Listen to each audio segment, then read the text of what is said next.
সাফের সাফল্য ভুলে যান, আরও বড় অর্জনের লক্ষ্যে দেশে ফুটসাল কালচার গড়ে তুলুন বলছেন বাংলাদেশের সাফ জয়ী ফুটসাল কোচ সাইদ খোদারাহমি।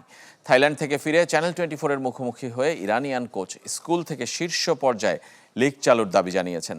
অবকাঠামোর জন্য সরকার এবং ফেডারেশনের অপেক্ষায় না থেকে সর্বমহলকে এগিয়ে আসার আহ্বান তার। বিস্তারিত জানাচ্ছেন ফয়জুল ইসলাম। বিদেশ থেকে দেশে রেমিটেন্সের টাকা আসে নিরাপদে, তাই আজই আপনার আপনজনকে বলে রাখুন রেমিটেন্সের টাকা যেন শুধু নগদেই পাঠায়।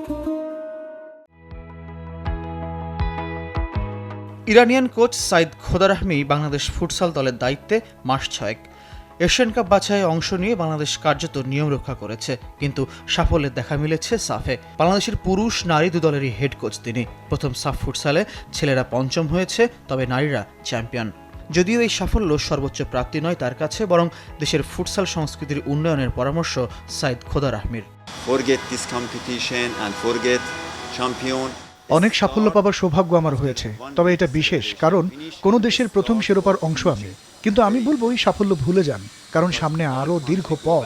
দেশের ফুটসাল কালচারটা উন্নত করুন, তখন একের পর এক সাফল্য পাবেন। দেশের প্রতিটি পর্যায়ে ফুটসাল ভেন্যু গড়ে তোলার পরামর্শ বাংলাদেশ কোচের। স্কুল থেকে শীর্ষ পর্যায়ে লিগ চান সাইদ খোদারাহমি। শুধু সরকার বা ফেডারেশনের অবকাঠামোর উপর নির্ভর করে থাকলে পুরো দেশ উপকার পাবে না। কর্পোরেট প্রতিষ্ঠান, বিশ্ববিদ্যালয়, স্কুল, বিভিন্ন কমিউনিটি সবাইকে এগিয়ে আসতে হবে, খেলতে হবে, লিগ হতে হবে। সবাই যখন স্বতঃস্ফূর্তভাবে ফুটসাল খেলবে, খেলার সুযোগ পাবে, তখন আপনার হাতে অনেক মানসম্পন্ন খেলোয়াড় থাকবে। সাফ ফুটসালে পুরুষ আর নারী দলের মধ্যে সাবিনাদের সাফল্য পাওয়ার কারণটাও চিহ্নিত করেছেন হেড কোচ। ভালো ফল করতে তারকা খেলোয়াড় প্রয়োজন, লিডার প্রয়োজন। সাবিনা তাদের একজন।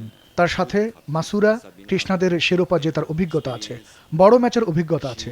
বাকি যারা ছিল সবাই নিজ নিজ পজিশনে ভালো করেছে।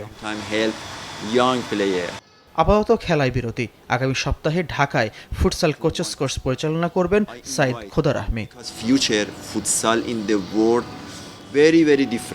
ফয়জুল ইসলাম, চ্যানেল 24, ঢাকা।